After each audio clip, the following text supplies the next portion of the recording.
Hello everyone. Today in this video we are going to discuss about different types of nematode. तो nematodes को basically हम तीन categories में divide करते हैं, फ्री लिविंग, प्रेडेटरी, पैरासिटिक। इसमें से फ्री लिविंग और parasitic are important ones. So free living as the name suggest कि ये फ्रीली लीव करते हैं, मतलब ये किसी के साथ एसोसिएटेड नहीं होते, किसी के ऊपर पैरासिटाइज नहीं करते बेसिकली। उसके बाद पैरासिटिक नेमेटोड्स जो कि काफ़ी इंपॉर्टेंट है, और ये डिफरेंट कैटेगरीज में हम इनको क्लासीफाई करते हैं बेस्ड ऑन द ऑर्गेनिज्म जिसके ऊपर ये पैरासिटाइज करते हैं। तो they can parasitise on plants, human beings, vertebrates and invertebrates. Human beings also come under vertebrates, but क्योंकि दोनों वर्टिब्रेट्स में हम बेसिकली एनिमल्स को यहाँ पे रख रहे हैं, दोनों को हमने अलग अलग कर दिया हुआ है। तो प्लांट पैरासिटिक जो नेमेटोड्स होते हैं वो एग्रीकल्चर साइंस के अंडर आते हैं, मतलब जिनके ऊपर हम पढ़ेंगे, एग्रीकल्चर स्टूडेंट जिनको डिटेल में पढ़ेंगे वो है प्लांट पैरासिटिक नेमेटोड्स। उसके बाद ह्यूमन बींग को पैरासिटाइज करने वाले नेमेटोड 15% तक होते हैं, और इनकी स्टडी की जाती है अंडर मेडिकल साइंसेस। और वर्टिब्रेट्स मतलब बेसिकली ऐसे नेमेटोड जो कि एनिमल्स के ऊपर, पोल्ट्री जो भी हैं उनके ऊपर पैरासिटाइज करते हैं, उनको हम वेटनरी साइंस के अंडर पढ़ते हैं। उसके बाद इनवर्टिब्रेट में बेसिकली आते हैं इंसेक्ट्स। तो जितने भी इंसेक्ट्स हैं, मतलब उनके ऊपर भी कुछ नेमेटोड पैरासिटाइज करते हैं। तो ये भी हम एग्रीकल्चर साइंस या जूलॉजी के अंदर इन सबको डिस्कस किया जाता है, ठीक है। इसके बाद अब फ्री लिविंग नेमेटोड्स के बारे में सबसे पहले डिटेल में जान लेते हैं, एंड देन एक एक करके इन सभी तरह के नेमेटोड्स को हम पढ़ेंगे। तो free living nematodes they may be either present in water और ईदर प्रेजेंट इन सॉइल। अगर वो वाटर में प्रेजेंट है तो कैसे वाटर में प्रेजेंट हो सकते हैं? फ्रेश वाटर में प्रेजेंट हो सकते हैं और मराइन वाटर में प्रेजेंट हो सकते हैं। सॉइल में भी वो प्रेजेंट हो सकते हैं। सॉइल में अगर नेमेटोड प्रेजेंट है तो उसके ऊपर एक थिन वाटर लेयर होना बहुत इंपॉर्टेंट होता है, राइट। तो इसमें कुछ एग्जाम्पल्स हैं, इंपॉर्टेंट एग्जाम्पल। तो मराइन नेमेटोड जो है उसके यहाँ पे एग्जाम्पल दिए गए हैं, क्रोमोडोरा, डिएंटोस्टोमा और किटोस्टोमा। ये बेसिकली जो होते हैं सॉल्ट वाटर में रहते हैं। इसके अलावा there are many nematodes like Plectus, Dorylaimus, Nygolaimus, Rhabditis, Mononchus. ये सारे नेमेटोड्स ऐसे नेमेटोड है जो कि या तो फ्रेश वाटर या तो सॉइल में प्रेजेंट होते हैं, राइट। सो फ्री लिविंग नेमेटोड्स जो होते हैं बेसिकली वो सॉइल के ऊपर, मतलब बैक्टीरिया जो प्रेजेंट होते हैं। अब ये जो फ्री लिविंग नेमेटोड सॉइल में प्रेजेंट है, जिंदा कैसे रहते हैं? जो कि बैक्टीरिया होते हैं बेसिकली सॉइल में, उसके ऊपर फीड करते हैं। इसमें सिनेरोरेब्डाइटिस एलिगेंस और सिनेरोरेब्डाइटिस ब्रिगेसी आर वेरी इंपॉर्टेंट एग्जाम्पल। इनके ऊपर काफ़ी सारी स्टडी भी करी गई है, स्पेशली सी एलिगेंस। सिनेरोरेब्डाइटिस एलिगेंस हमारे पास काफ़ी इंपॉर्टेंट नेमेटोड आ जाता है। इसके ऊपर भी काफ़ी सारी स्टडीज़ की गई हैं, और ये जो साइंटिस्ट के नाम यहाँ दिए गए हैं, ब्रीनर, सर्लस्टेन और हॉटविट्स, इनको इसके लिए नोबेल प्राइज़ मिला था 2002 में। इसके अलावा भी सिनेरोरेब्डाइटिस एलिगेंस के ऊपर काफ़ी सारे नोबेल प्राइजेस मिल चुके हैं। बेसिकली सी एलिगेंस को हम क्या बोलते हैं, बायोलॉजिकल मॉडल भी बोलते हैं, बिकॉज इसको स्टडी करना बहुत इजी होता है। क्यों इजी होता है? इसकी शॉर्ट लाइफ साइकिल होती है, ट्रांसपेरेंट क्यूटिकल होता है, इसको हम लिक्विड नाइट्रोजन में स्टोर करके रख सकते हैं। तो ये सारे फीचर्स जो हैं इसको सूटेबल बनाते हैं फॉर इजी स्टडी। तो इसके लिए इसके ऊपर काफ़ी सारी स्टडीज़ करी गई हैं। कैसी स्टडीज़? जेनेटिक मैप, जेनेटिक इसमें एजिंग के ऊपर स्टडी करी गई है। So there are various studies, right. तो इसीलिए इसे क्या कहते हैं? Biological model. So this is important that C elegans is biological model. इसके अलावा एक और इम्पॉर्टेंट मेथड आता है विच इज पेनाग्रेलिस रेडिविवस। पेनाग्रेलिस रेडिविवस जो होता है वो बेसिकली बायोलॉजिकल इंडिकेटर के जैसे एक्ट करता है। How it act this biological indicator? ये बेसिकली पॉल्यूशन को डिटेक्ट करने में हेल्प करता है टॉक्सिक टेरेस्ट्रियल और एक्वेटिक इकोसिस्टम्स में, राइट। तो ये थे फ्री लिविंग नेमेटोड्स। इसके बाद हमारे पास आते हैं पैरासिटिक नेमेटोड्स। तो नेमेटोड एज कैसे कैसे पैरासिटाइज कर सकते हैं, सबसे पहले हम ह्यूमन बींग्स के ऊपर पढ़ेंगे। 15% नेमेटोड्स वर देयर जो कि ह्यूमन को पैरासिटाइज कर रहे थे। और ये जो ह्यूमन पैरासिटिक निमेटोड्स होते हैं ये थोड़े कंपेरेटिवली बड़े होते हैं साइज में as compare to plant parasitic nematodes.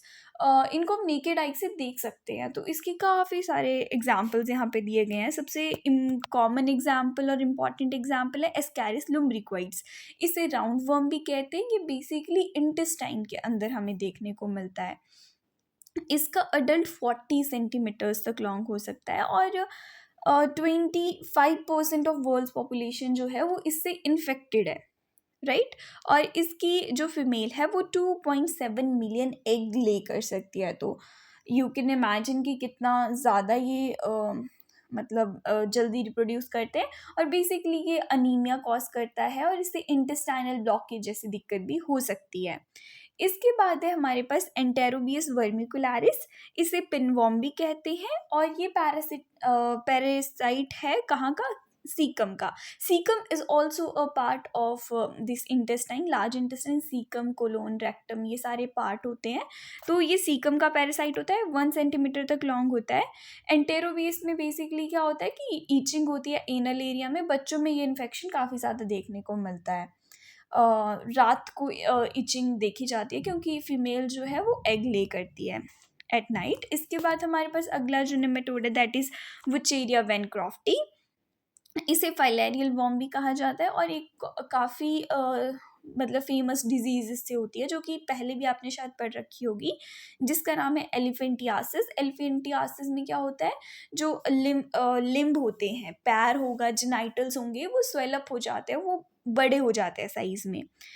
और बेसिकली ये लिम्फेटिक सिस्टम के ऊपर एक्ट करता है। लिम्फेटिक सिस्टम में ये दिक्कत कॉज करेगा, जिसकी वजह से क्या होता है कि पूरी बॉडी स्वेलअप हो जाती है।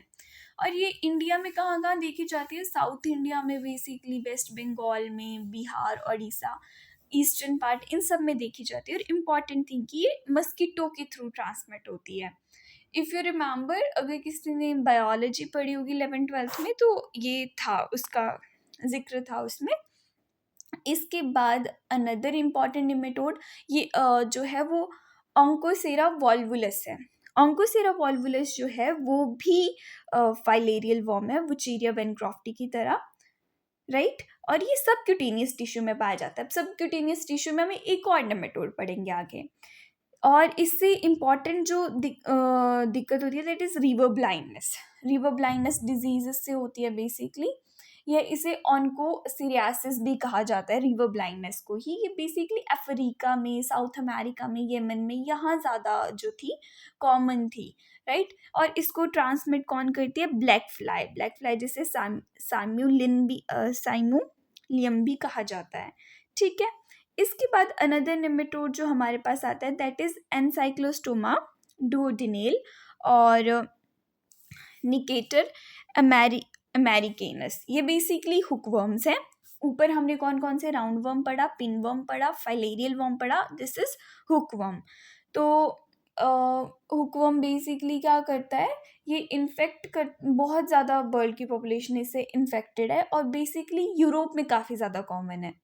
इसके अलावा नॉर्थ अमेरिका और एशिया में भी पाया जाता है। जो इसके जो अडल्ट होते हैं वो बेसिकली इंटेस्टाइन की म्यूकोजा के अंदर रहते हैं और वो ब्लड सक करते हैं, जिसकी वजह से इंटेस्टाइनल वॉल से जो है ब्लीडिंग हमें देखने को मिलती है। इंडिया में ये वर्म उतना कॉमन नहीं है।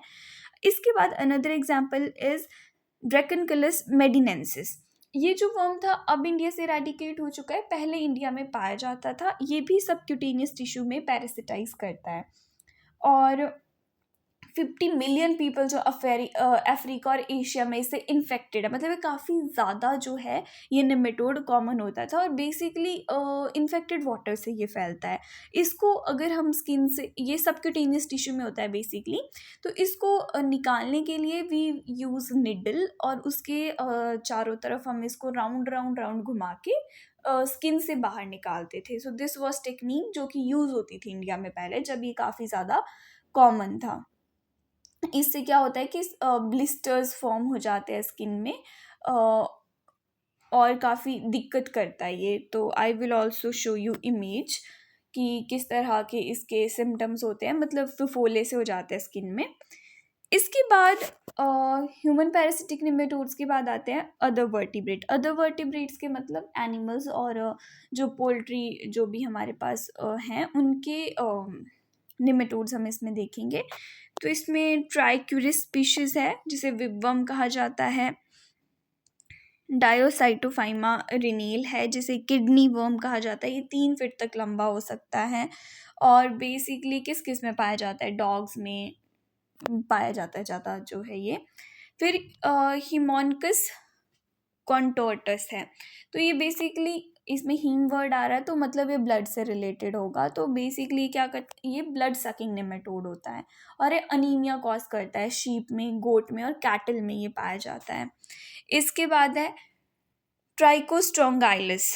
ट्राइकोस्ट्रोंगाइलिस स्पीशीज ये भी जो है ये रूमिनेंट्स में पाया जाता है, हॉर्स में, शिप्स में। इनके स्टमक को ये पैरासिटाइज करते हैं।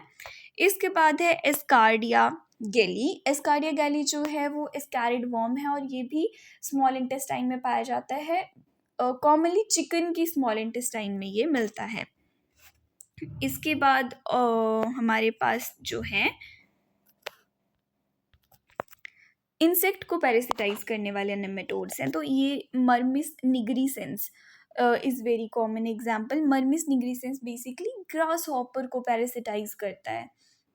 और इसके अलावा दूसरा इम्पॉर्टेंट एग्जाम्पल इसमें रोमैनोमर्मिस क्यूली सीवोरेक्स है जो मस्कीटो को पैरासिटाइज करता है। तो ये जो रोमैनोमर्मिस है, रोमैनोमर्मिस का काफ़ी ज़्यादा यूज़ हुआ था मस्कीटो को कंट्रोल करने के लिए, मस्कीटो पॉपुलेशन को कंट्रोल करने के लिए इस नेमेटोड का हम यूज़ करते हैं। तो ये 2 एग्जाम्पल काफ़ी इंपॉर्टेंट एग्जाम्पल हैं। इसके अलावा निमेटोड जो कि स्टीनानिमा और हेट्रोरेप्टाइटिस को बिलोंग करते हैं, उनके अंदर भी काफ़ी यूनिक एबिलिटी होती है कि वो क्या कर सकते हैं। वो कैरी करते हैं बैक्टीरिया को, रिलीज करते हैं बैक्टीरिया को in the body of insect. तो बेसिकली इनका मोड ऑफ एक्शन रहता कैसे है, हम किसी निमेटोड से कैसे किसी इंसेक्ट को मैनेज करते हैं। तो लेट्स सी। सबसे पहले निमेटोड जो है, निमेटोड स्पेशली स्टीनानिमा और हेट्रोरेप्टाइटिस के जो निमेटोड्स होंगे इस जेनरा को बिलोंग करने वाले, वो बेसिकली एंटर करेंगे इंसेक्ट की बॉडी में। उसके बाद वो क्या करेंगे, वहाँ पे अंदर जाएंगे, बैक्टीरिया रिलीज कर देंगे। अब ये जो बैक्टीरिया है, बैक्टीरिया कौन कौन से रिलीज करेंगे वो वहाँ पे, वो जीनोरैप्टस और फोटोरैप्टस, ये 2 नाम के जो बैक्टीरिया हैं वो बेसिकली रिलीज करते हैं। अब ये 2 बैक्टीरिया अंदर जाके क्या करेंगे, सेप्टिसीमिया कॉज कर देंगे। सेप्टिसीमिया मतलब ब्रेकेज हो जाएगी अंदर ना।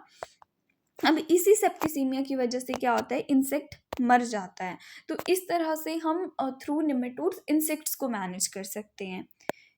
इसके अलावा पैरासाइट्स टू प्लांट्स जो कि हम इस पूरे कोर्स में पढ़ने वाले हैं, जिसमें बहुत सारे एग्जांपल्स आएंगे। रूट निमेटोड्स जिसमें मेलाइडोगाइनस स्पीशीज बहुत इंपॉर्टेंट है। इसके अलावा फॉलिया निमेटोड्स आएंगे, stem nematodes, seed nematode Anguina tritici, stem nematode, Aphelenchoides species के जो भी निमेटोड्स हैं। तो पूरे कोर्स में हम यही पढ़ने वाले हैं basically. So this is all